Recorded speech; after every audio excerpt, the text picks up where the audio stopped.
போலிப்படை கொண்ட செதில் மெலனி இலையம்.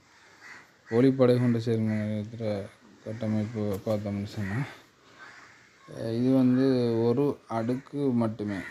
சரியா, இதில் ஒரே ஒரு அடுக்கு மட்டுமே காணப்படும். இதில் உள்ள அனைத்து செல்களும், அதாவது ஒரு அடுக்குன்னு சொன்னால் தனிக்காலப்படைன்னு சொல்கிறாங்க. இதில் உள்ள அனைத்து செல்களும் அடிப்பகுதியின் உள்ளே ஒரு அடிப்படை படலத்தையும் தொட்டு கொண்டிருக்கும். சரியா, அனைத்து செல் இதில் இருக்கக்கூடிய எல்லா களங்களும் அடியில் ஒரு அடித்தள மென்சவுடன் தொட்டு கொண்டிருக்கும். எனவே இது உண்மையிலேயே ஒரு அடுக்கு இழையம்தான். சரியா, மாறுபட்ட உயரங்கள் இதில் தனிக்கலப்படையை தனிக்கு, ஆனால் மாறுபட்ட உயரங்கள் இருக்கும். ஒரு செல் பெருசாக இருக்கும், ஒரு செல் சின்னதாக காணப்படும். இப்படி ஒன்றோட ஒன்று சமன் இல்லாமல் இந்த களங்கள் ஒவ்வொரு களமும் காணப்படும். வெவ்வேறு மட்டங்களில் உட்கருக்கள், அதாவது செல்கள் வெவ்வேறு உயரங்கள் இருப்பதால் அவற்றின் உட்கருக்கள் அதாவது கருக்கள் வெவ்வேறு மட்டங்களில் அமைந்திருக்கும். இதனால் நுண்ணோக்கியில் பார்க்கும்போது பல அடுக்குகள் இருப்பது போன்று ஒரு பொய்யான தோற்றத்தை தருகிறது. சரியா, இப்போ இதில் பார்த்திங்கன்னா இதில் உயரம் வித்தியாசப்படும் ஒவ்வொரு களங்களுக்கு இடையிலையும். அப்போ அந்த உயரம் வித்தியாசப்படும் போது அதில் அந்த கருக்கள் வெவ்வேறு இடங்கள்லாம் அமைஞ்சிருக்கு. தூரத்திலிருந்து பார்க்கும்போது அது பல கலப்படையினால் ஆக்கப்பட்ட மாதிரி ஒரு களத்துக்கு மேலே இன்னொரு களம் அடுக்கப்பட்டது போல் தோற்றம் அளிக்கும். அது பொய்யான ஒரு தோற்றத்தை தருன்னு சொல்கிறோம். கோப்பை செல்கள், இச்செல்களுக்கு இடையே கூளை திரவத்தை சுரக்கும் கோப்பை செல்கள் பரவி காணப்படும். இந்த செல்களுக்கு இடையே இந்த கோப்பை செல்கள்ன்றது கொப்லெட் செல்ஸ்ன்னு சொல்கிறது காணப்படும். அந்த கொப்லெட் செல்ஸ் என்ன மியூக்கஸ் திரவத்தை சுரக்கக்கூடியதாக இருக்கும். அது என்ன செய்யணும்னு சொன்னால் இந்த செல்களுக்கு இடையே பரவி காணப்படும்.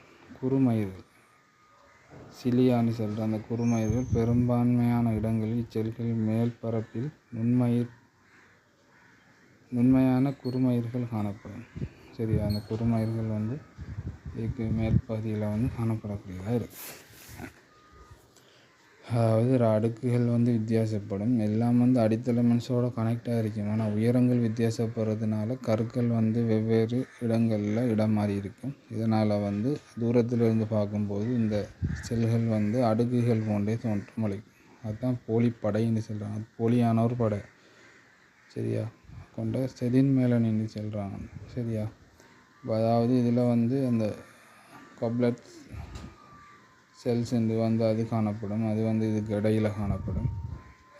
இடையில் காணப்படுறதுனால இது பார்த்திங்கன்னு சொன்னால் இந்த செல்கள்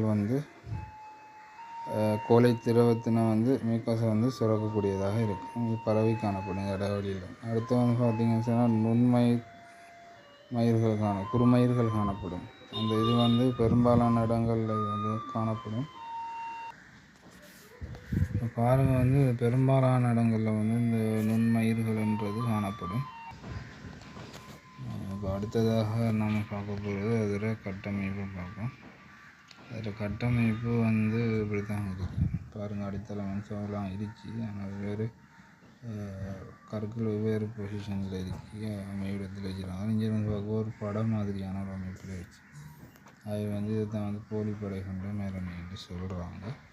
பெரும்பாலான இதில் நுண்மயிர்கள் காணப்படும். அதில் காட்டல் அது. இப்போ அடுத்ததாக இதில் காணப்படுற இடங்களை பார்த்தா சுவாச மண்டலம். குறுமயிர் கொண்டது சுவாச மண்டலத்தில் காணப்படுது. மூச்சுக்குழலில் மேல் சுவாச பாதை மற்றும் மூச்சு கிளை குழாய்களில் இது காணப்படும். நாசி பாதையில் நாசல் கேவிட்டிஸ் இதில் இது காணப்படக்கூடியதாக இருக்குது. அடுத்து பார்த்திங்கன்னா ஆண் இனப்பெருக்க மண்டலத்தில் இந்த குறுமயிர் அற்றது காணப்படும். குறுமயிர் விந்து நாளம் மற்றும் விந்து மேல் சுருள் குழலி சில பகுதிகள் மேலே மற்றும் விந்து மேலே காணப்படுற சுருள் குழலி விந்து நாளத்தில் இது காணப்படக்கூடிய சில பகுதிகளில் காணப்படும். எபிடமிஸ் அப்படின்னு சொல்லுவோம். அதில் வந்து பாதிகளில் இது காணப்படும். ஆண்டு இனப்பெருக்க மண்டலத்தில் அந்த இனப்பெருக்க தொகுதியில் வந்து காணப்படும். இந்த சுவாச மண்டலத்தில் காணப்படும். அதில் எங்கே காணப்படும்ன்றது தான் வேறு வேறு இதில் எழுதுவேன். ஆனால் அப்படி இல்லை. இது வந்து ஆணினப்பெருக்க தொகுதியில் வந்து சுவாச மண்டலத்தில் இருந்தாலும் சரி. ஆனால் அந்த எம்சிக்யூவில் குறிப்பிட்ட அந்த மூச்சுக்குழல் சுவாச பாதை அப்படின்ட்டு கேட்குறதான் வந்து கொஞ்சம் கஷ்டமாக ஸ்ட்ரக்சரில் அப்படி கேட்டால் நீங்கள் காணப்படுற இடத்துல வந்து சுவாச மண்டலம் ஆணினப்பெருக்க தொகுதி அப்படி இல்லாட்டி பிரிச்சு மூச்சுக்குழலில் சுவாசப்பாதை மேல் சுவாசப்பாதை நாசிப்பாதை விந்துனால மற்றும் அதில் அல்லது விந்து மேல் சுருள்களில் வந்து அந்த விந்து சுரக்கிற இடத்துல காணப்படுற அந்த சுருள்களில் வந்து காணப்படும் சொல்லி எலுவனிங்களாலே காணும். தத்தமே இதை வந்து ஸ்ட்ரக்சரில் இருக்கலாம், இல்லாட்டி வந்து எஸ்ஸையாக கூட தரலாம். ஒவ்வொரு படத்தையும் கீறி விளக்கப்படுத்தி அதில் இருக்கக்கூடிய தொழில்கள் அதில் கட்டமைப்புகள் அது எங்கே காணப்படுங்க தாங்கன்னு சொல்லி ஸ்ட்ரக்சரில் எஸ்ஸையில் கூட கேட்கலாம். எம்சிக்யூவில் தான் பெரும்பாலும் வரும், இல்லாட்டி ஸ்ட்ரக்சரில் வரும். அடுத்து வந்து பார்த்திங்கன்னா இது தொழில் இருந்துச்சுன்னா கோழை சுரப்பு இந்த மியூக்கஸ் என்று சொல்கிற அந்த கோழை சுரப்புகளை வந்து சுரக்கக்கூடிய கோப்லெட் செல்ஸ் மூலம் வந்து சுரக்கக்கூடியதாக இருக்கும். சுவாசப்பாதை ஈரப்பதம் உள்ளதாக வைத்திருக்கிறதுக்கு உதவக்கூடியதாக இருக்குது. இந்த மியூக்கஸ் என்ற சுரப்பின் காரணமாக வந்து அந்த என்ன செய்யணும், சுவாசப்பாதை ஈரப்பதமாக வச்சுக்கிறதுக்கு உதவும்.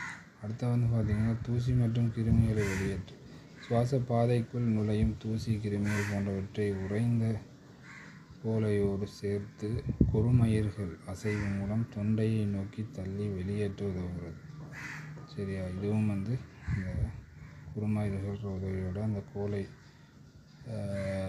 திரவம் இதில் அதை போட்டு அப்படியே காய வச்சு அதன் மூலம் வந்து தொண்டையை நோக்கி வந்து அது அந்த குறுமயிர்கள் மூலம் அசைவின் மூலம் வந்து வெளியேற்ற உதவும். தூசி மற்றும் கிருமிகள் வெளியேற்றதுக்கு அல்லது பாதுகாப்புன்னு சொல்லலாம். அது பாதுகாப்பு. இந்த பாதுகாப்புன்னு பார்த்தா வெளிப்பொருட்களிலிருந்து சுவாச பாதையின் உட்புறச்சுவரை வெளிப்பொருட்கள் வந்து சுவாச பாதையின் உட்புறச்சுவரை வந்து பாதுகாக்கும். சரியா, வெளியிலேருந்து வரக்கூடிய பொருட்கள் வந்து உள்ளுக்கு போகாமல் வந்து தடுக்கக்கூடியதாகவும் இது ஒரு தொழிலாக முக்கிய தொழிலாக இதில் கருதப்படுது. சரியா, கோழை சுரப்பு மூலம் வந்து சுவாசப்பாதை ஈரடிப்பாக வச்சுக்கிறதுக்கு தூசி மற்றும் கிருமிகளை வந்து அந்த குறுமயிர்கள் அசைவின் மூலம் வெளியேற்றக்கூடியதாக இருக்குது.